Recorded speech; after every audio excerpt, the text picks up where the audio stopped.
오늘 하나님의 말씀 요한복음 20장 19절에서 23절 말씀 저와 여러분들이 교독하도록 하겠습니다. 요한복음 20장 19절로 23절 말씀, 제가 19절 말씀 읽겠습니다. 이날 곧 안식 후 첫날 저녁 때에 제자들이 유대인들을 두려워하여 모인 곳에 문들을 닫았더니 예수께서 오사 가운데 서서 이르시되 너희에게 평강이 있을지어다.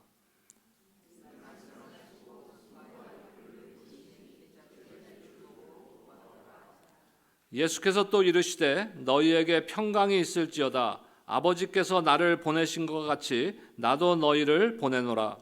이 말씀을 하시고 그들을 향하여 숨을 내쉬며 이르시되 성령을 받으라. 함께요. 너희가 누구의 죄든지 사하면 사하여질 것이요 누구의 죄든지 그대로 두면 그대로 있으리라 하시니라. 아멘. 우리가 이 땅을 살아가면서 우리의 삶에는요 힘이 필요해요. 능력이 필요합니다. 또 때로는 격려와 위로와 또 서로 간에 축복하는 것이 필요한 것이에요. 또 한 가지 더 필요한 것이 있다면은 미래에 대한, 나의 불투명한 미래에 대한 믿음, 확신이 우리에게는 필요합니다. 그런데 이것들을 어디서 얻을 수 있는가 하는 것이 중요한 것이. 오늘 우리는 요한복음의 말씀을 통해서 예수님의 격려와 위로, 또 성령의 능력, 그리고 믿음의 약속에 대해서 살펴보기를 원합니다. A.W. 토저라는 분의 말씀을 잠깐 인용하면서 말씀을 시작하고자 합니다. 이 시대의 문제점이 과연 무엇인가?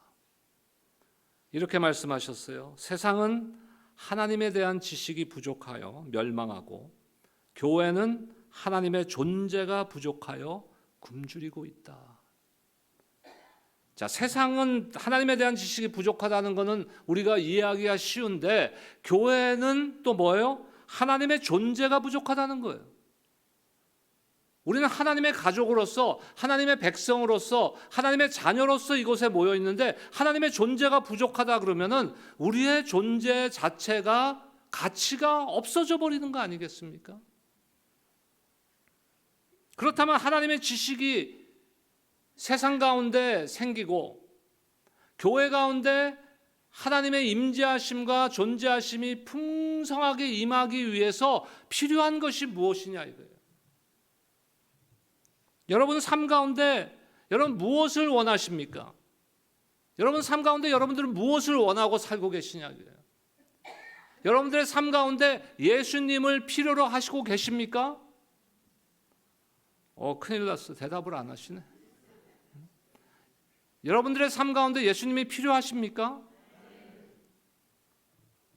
우리 모두는 예수님을 원하고 예수님이 필요해요.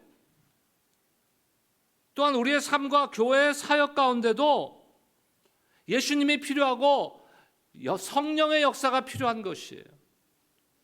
왜 필요합니까? 왜 예수님이 필요하고 왜 성령의 역사가 필요해요? 변화를 위해서 필요한 거예요. 모든 것의 시작은 변화로부터 시작되는 것이에요. 우리가 변화받아야 되고, 내 스스로가 변화받아야 돼요. 교회가 변화돼야 되고, 교회가 개혁돼야 되고, 교회가 혁신돼야 되는 것이에요.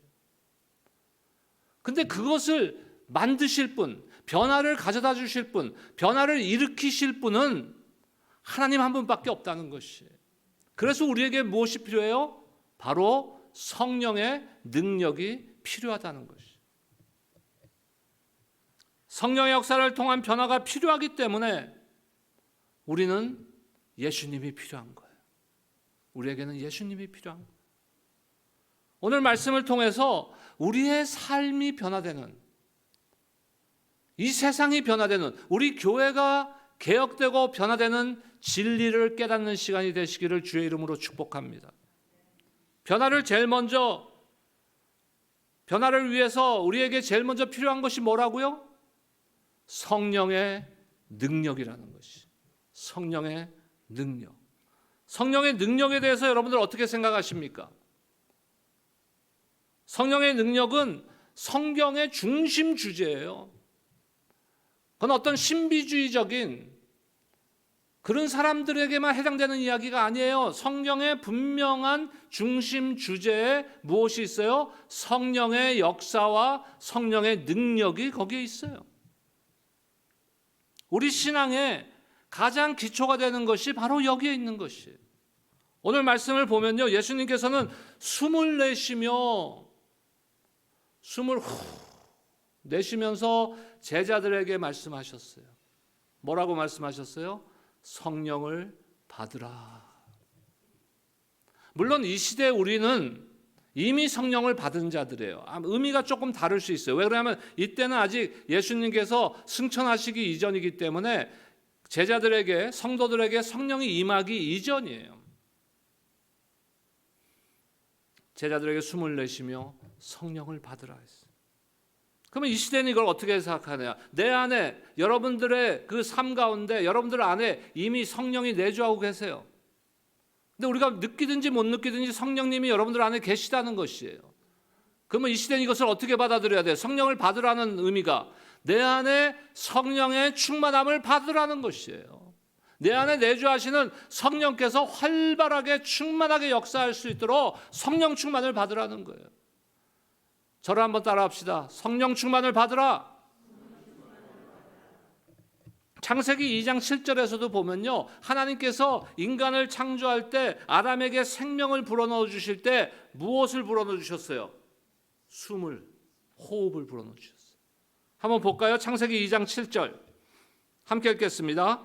여호와 하나님이 땅의 흙으로 사람을 지으시고 생기를 그 코에 불어넣으시니 사람이 생명이 되니라. 다시 말해서 이 숨, 이 호흡은 무엇을 의미하는 것이에요? 생명. 예수님의 그 숨이 성령을 통해서 우리 안에 들어올 때 우리 안에 생명이 있는 것이. 그렇다면 거꾸로 얘기해서 예수님의 그 호흡을 통해서 우리 안에 그 성령이 들어오지 않으셨다면 우리는 구원의 역사를 경험할 수가 없는 거예요. 우리에게는 생명이 없다는 것이. 우리의 삶을 통해서 역사하는 성령의 능력과 어떤 형태로 역사하느냐, 이것은 다양하게 틀려요. 누구에게나 동일하게 역사하지 않아요. 뭐 어떤 분들은 방언으로 기도할 수 있어요. 하나님께서 방언의 은사를 주셔서 방언으로 기도할 수 있습니다. 그렇다고 누구나 다 방언의 은사를 받는 건 아니에요. 제가 처음에 찬양사에 갈 때는요, 그 함께 모이는 그룹의 교단적인 배경들이 다 그 은사 중심의 그 형제자매들이었어요. 뭐 미국 교회로 따지면 뭐 비니아드나 뭐 이런 계통의 은사 중심의 그 형제자매들이 함께 찬양 사역을 했어요. 그러다 보니까 방언을 굉장히 중요시했어요. 근데 그때 제가 방언으로 기도할 줄을 몰랐거든요. 근데 하루는 기도원에 데려가서 함께 기도를 하는데 밤을 새고 함께 기도하는데 저를 가운데 앉혀갖고는 한 10명이 쫙 둘러서갖고 방언을 하라는 거야, 나한테. 근데 갑자기 방언이 나오나요? 안 나오니까 어떻게 됐겠어요? 등짝을 죽도록 맞았어, 내가. 나올 때까지. 나중에 등이 너무 아프니까는 그래, 나는 들어본 적은 있어. 방언은 이렇게 하는 거야. 흉내는 낼 수 있어.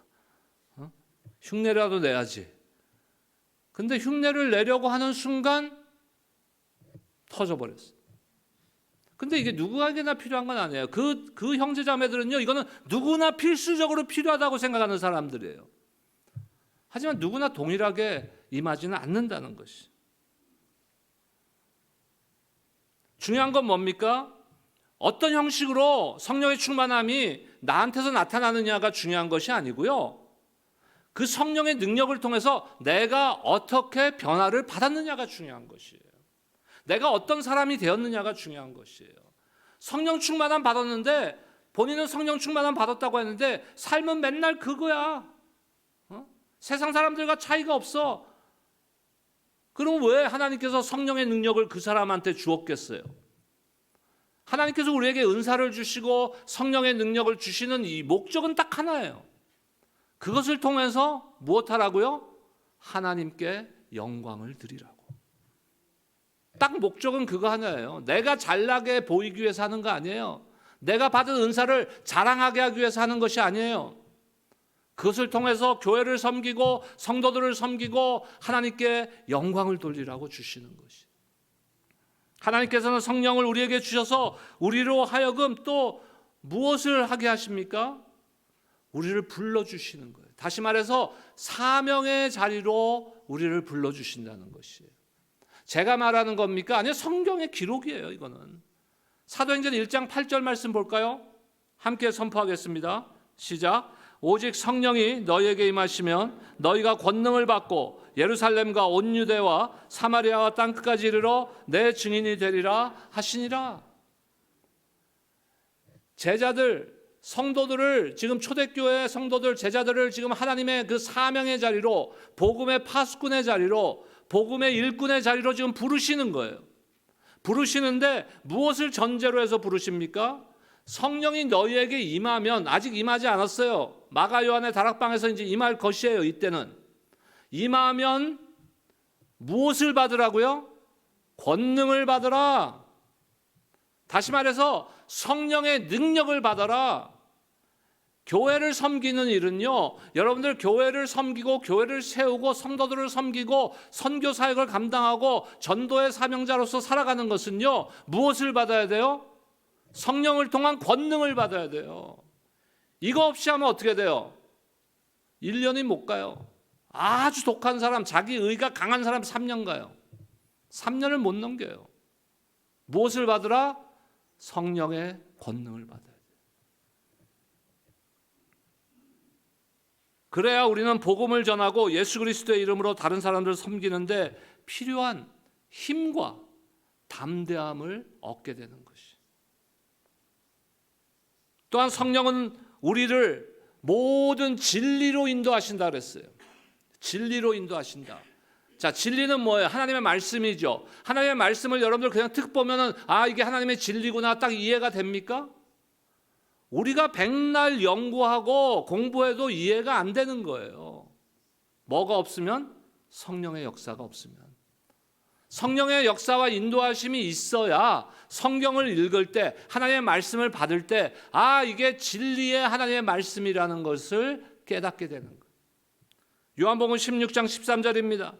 그러나 진리의 성령이 오시면 그가 너희를 모든 진리 가운데로 인도하시리니 그가 스스로 말하지 않고 오직 들은 것을 말하며 장래일을 너희에게 알리시리라. 아멘. 여러분, 하나님의 계획과 하나님의 뜻을 어떻게 알아요? 말씀을 통해서 알 수 있는데, 말씀을 무조건 읽는다고 알 수 있는 게 아니라 성령께서 인도해 주심에 따라서.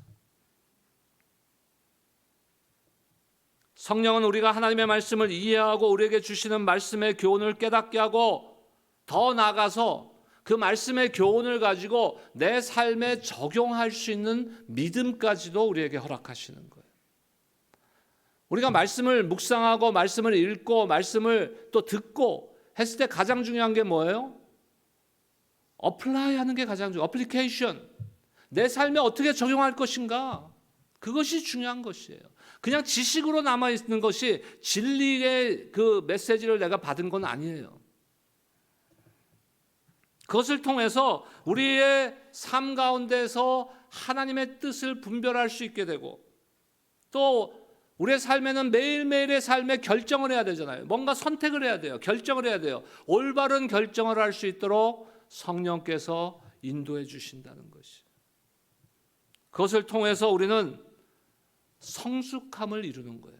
영적인 성숙함을 이루어가는 거예요. 그러기 위해서 우리의 신앙생활 가운데, 우리의 삶 가운데 성령의 능력과 성령의 인도하심은 반드시 필요한 것입니다. 이건 옵션이 아니에요. 있어도 그만 없어도 그만이 아니에요. 반드시 필요한 것이. 또한 성령의 역사를 통해서 우리는 삶의 변화를 이루어가게 되는 거예요. 근데 우리의 삶의 변화의 방향을 어디로 가야 됩니까?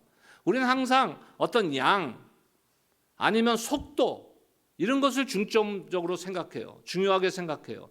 하지만 실제로 우리의 삶 가운데 가장 중요한 것은 뭔지 아세요? 방향이에요. 방향.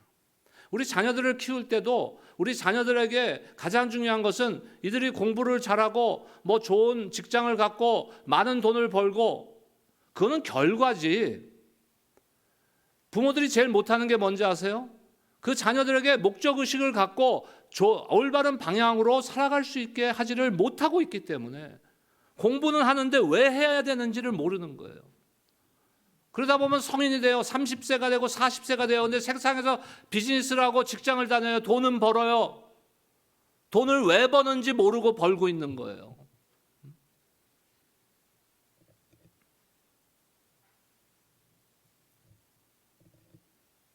성령의 인도하심과 충만하심이 나에게 임할 때 우리의 삶이 변화되는데 방향이 중요하다고 그랬어요. 무슨 방향으로 변화돼요? 예수님의 성품으로. 갈라디아서 5장 22절 23절 말씀입니다.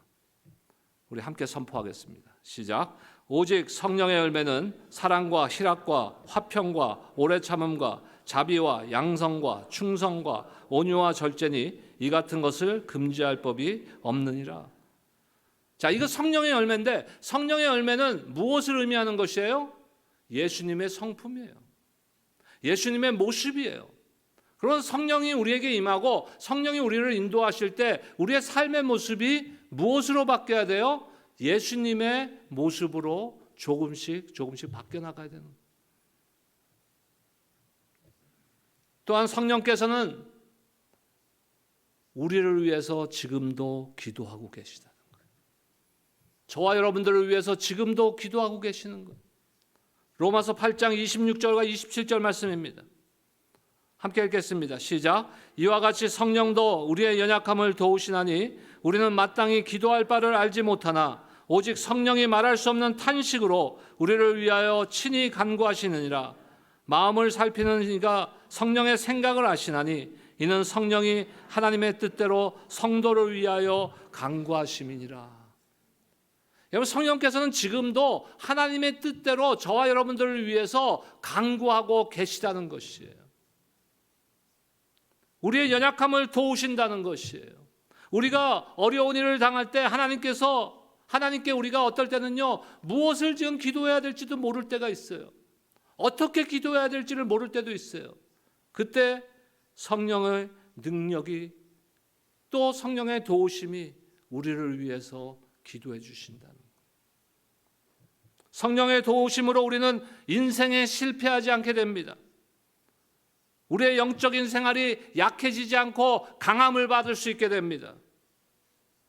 성령께서는 무슨 뜻대로, 누구의 뜻대로 간구하신다 그랬어요? 하나님의 뜻대로. 때로는 우리는 기도는 하고 있지만, 간구는 하고 있지만 하나님의 뜻대로 하고 있지 않을 때도 있어요. 마음을 감찰하시는 하나님께서 성령의 생각을 아시며 하나님의 뜻대로 하는 그 기도를 들으실까요? 안 들으실까요? 들으시죠. 쉽게 이야기하자면 우리가 무엇을 위해 기도해야 할지, 어떻게 깊은 필요와 소망을 하나님께 내가 표현할 수 있을지 모를 때에도 성령께서는 나 대신에, 우리의 연약함 대신에 하나님께 정확하게 기도해 주고 계시다는 것이. 성령의 능력을 통하여서 우리는 또 무엇을 얻게 됩니까? 구원의 확증을 얻게 되는 것이에요. 나의 구원이 보증된다는 것이에요. 여러분, 오늘 저녁에 우리가 죽는다면 내일 아침에 천국에서 깨어날 자신이 있으십니까? 근데 그 확증을 누가 주세요? 어떻게 자신을 가지세요? 어떻게 그게 보증됩니까? 성령께서 보증해 주시는 거예요. 에베소서 1장 13절과 14절 말씀입니다. 그 안에서 너희도 진리의 말씀 곧 너희의 구원의 복음을 듣고 그 안에서 또한 믿어 약속의 성령으로 인치심을 받았으니 14절 함께요. 이는 우리의 기업의 보증이 되사 그 얻으신 것을 속량하시고 그의 영광을 찬송하게 하려 하십니다. 우리 가운데 성령께서 임재하심으로써 우리의 구원은 확인되고 보장되고 확증되고 보증된다는 것이. 그리고 그리스도 안에서 우리가 받을 영원한 유업, 그 하늘의 유업을 성령께서 보장해 주시는 거예요. 또한 성령의 능력을 통하여서 우리는 성도로서 살아야 할 거룩한 삶을 살 수 있게 됩니다. 아까 우리 성령의 열매에 대해서도 말씀드렸죠. 우리가 거룩한 삶을 살아간다는 것은 결국 예수님의 모습을 닮아가는 것이에요. 베드로전서 1장 2절 말씀입니다. 곧 하나님 아버지의 미리하심을 따라 성령이 거룩하게 하심으로, 내가 스스로 거룩하다, 내가 경건하다 해봐야 나의 겉모습이 나를 거룩해 하지 않아요. 성령께서 나의 속사람을 뒤집어서 개혁시켜야 되는 거예요. 그래야 내가 순종함과 예수 그리스도의 핏부림을 얻게 되는 거예요. 성령께서 우리의 삶 가운데 역사하셔서 우리의 생각과 우리의 말과 우리의 행동이 누구를 닮아가도록요? 예수 그리스도를 닮아가도록 도와주시고 인도해 주시는. 우리가 왜 못 변합니까? 우리의 말과 행동이 왜 안 바뀌어요? 우리는 그 내한테서 표출되는 말하고 행동만 자꾸 바꾸려고 그러는 거예요. 근데 우리 내면 속에 있는 영적인 부분들이 변화되지 않았어요. 나의 생각과 나의 마음이 변화되지 않은 상태에서 나의 말과 행동을 아무리 바꾸려 해도 또 나오는 거예요. 그래서 한국 속담에 뭐가 있어요? 작심삼일이라는 거예요. 하지만 성령의 역사는 작심삼일이 없습니다. 그렇기 때문에 우리가 구해야 되는 건 뭐예요? 성령의 충만함을 구해야 되는 거예요. 변화를 위해서 필요한 두 번째는 예수님의 격려와 위로가 우리에게 필요한 것이. 예수님의 격려와 위로. 예수님께서는 제자들이 지금 어떤 상황 가운데서 오늘 본문에 보면 나타나셨습니까? 부활하신 후에 나타나신 거예요. 그런데 지금 어떤 상황이에요? 제자들은 유대 지도자들로 인해서 두려움과 절망 가운데 사로잡혀 있을 때예요. 그러면서 뭐라고 하십니까? 너희에게 평안과 위로를 주노라. 예수님께서는 제자들이 가장 필요할 때 나타나 주신 거예요. 우리가 가장 필요한 순간에, 우리가 두려움 가운데 있을 때, 우리가 어둠의 터널을 지나는 것 같은 인생의 고비를 지나가고 있을 때 예수님께서는 우리와 함께 하시고 우리에게 위로와 격려를 주시는 분입니다. 그래서 우리는 주님이 필요한 거예요. 그래서 우리에게는 성령의 역사가 필요한 것이. 제자들을 격려해 주셨어요. 오늘 본문의 20절 말씀 볼까요? 이 말씀을 하시고 손과 옆구리를 보이시니 제자들이 주를 보고 기뻐하더라. 더 나아가서 예수님의 격려는요, 위로와 평안만에서 끝나는 것이 아니에요. 위로와 격려에서 끝나는 것이 아니라 제자들을 어떻게 해요? 세상으로 파송하는 거예요. 21절 볼까요? 함께 읽겠습니다. 시작. 예수께서 또 이르시되 너희에게 평강이 있을지어다. 아버지께서 나를 보내신 것 같이 나도 너희를 보내노라. 제자들이 지상에서 예수님의 사명을, 예수님께서 시작하신 사역을 이어갈 수 있도록 힘을 실어주고 그들이 혼자가 아님을 지금 일깨워주는 거예요. 하나님께서 우리에게 너 이거 해, 알아서 해, 그게 아니시라는 것이에요. 하나님께서 나에게 사명을 주시고 나를 부르셨을 때는요, 그 사명을 감당할 수 있는 능력 또한 하나님께서 부어주신다는 것을 여러분들 믿으시기 바랍니다. 왜 좌절합니까? 왜 쓰러집니까? 내 힘으로 하려니까 쓰러지는 거예요.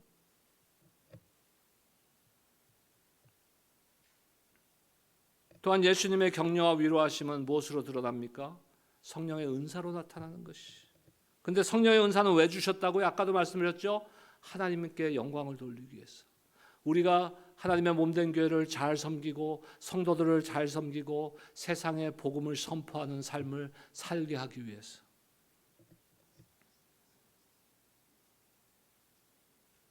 찰스 스퍼전이라는 목사님께서 이런 말을 했어요. 예수님의 존재는 우리가 원하는 모든 천국입니다. 예수님이 우리의 전부라는 것이. 여러분들의 삶에 예수님이 50%가 아니라는 것이에요.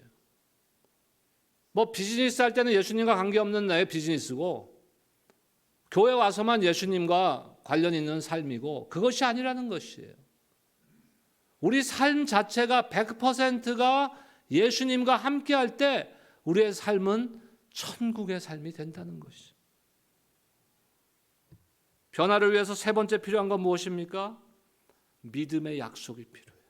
약속에 대한 믿음이 필요한 것이.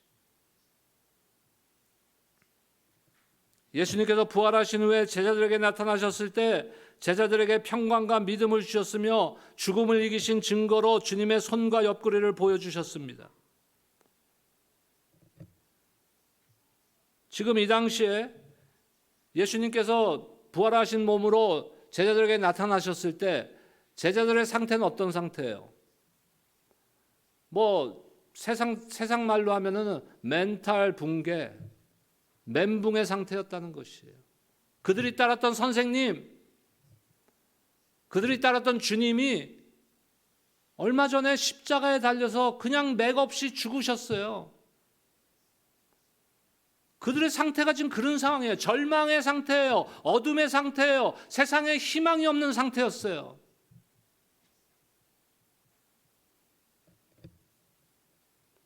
연약하고 겁먹은 오합지졸이에요. 이들이 지금 그때 당시에. 근데 예수님께서 어떻게 해요? 그들에게 자신이 이 땅에서 하셨던 그 선교적 사명을 그들에게 인계해 주는 거예요. 너희들이 내가 했던 것을 이어서 해라. 그들의 능력 때문에 그렇게 했을까요? 아니요. 예수님께서 약속하셨기 때문에. 무엇을 약속했어요? 너희에게 성령을 보내주리라.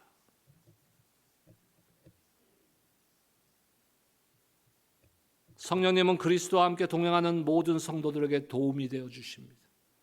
상담자가 되어 주십니다. 길잡이 역할을 해 주십니다. 그렇기 때문에 성령을 통해서 우리는 무엇을 받은 거예요? 하나님의 축복을 받고 하나님의 은혜를 받고 하나님의 선물을 받은 것이.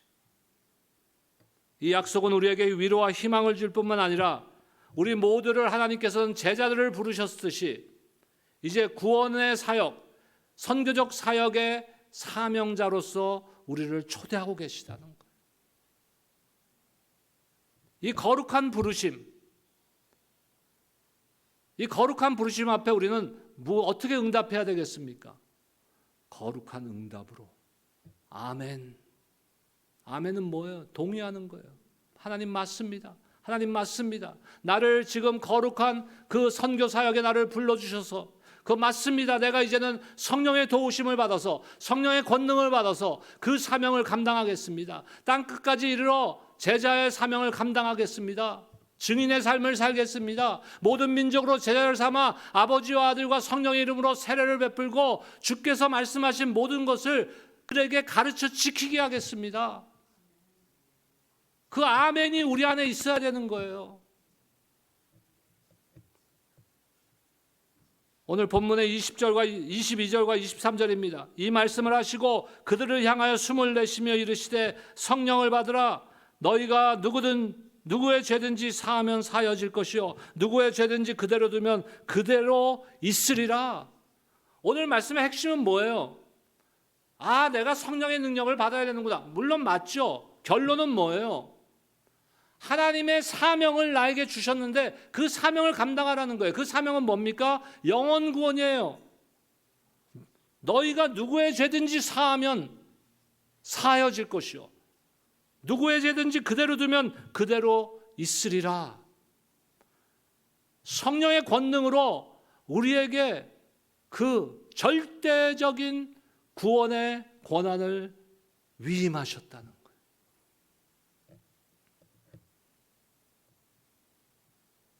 그러므로 복음 곧 죄사함의 권능은 우리에게 부여된 하나님께서 우리에게 특별히 부여하신 특권임을 여러분들 믿으시기 바랍니다.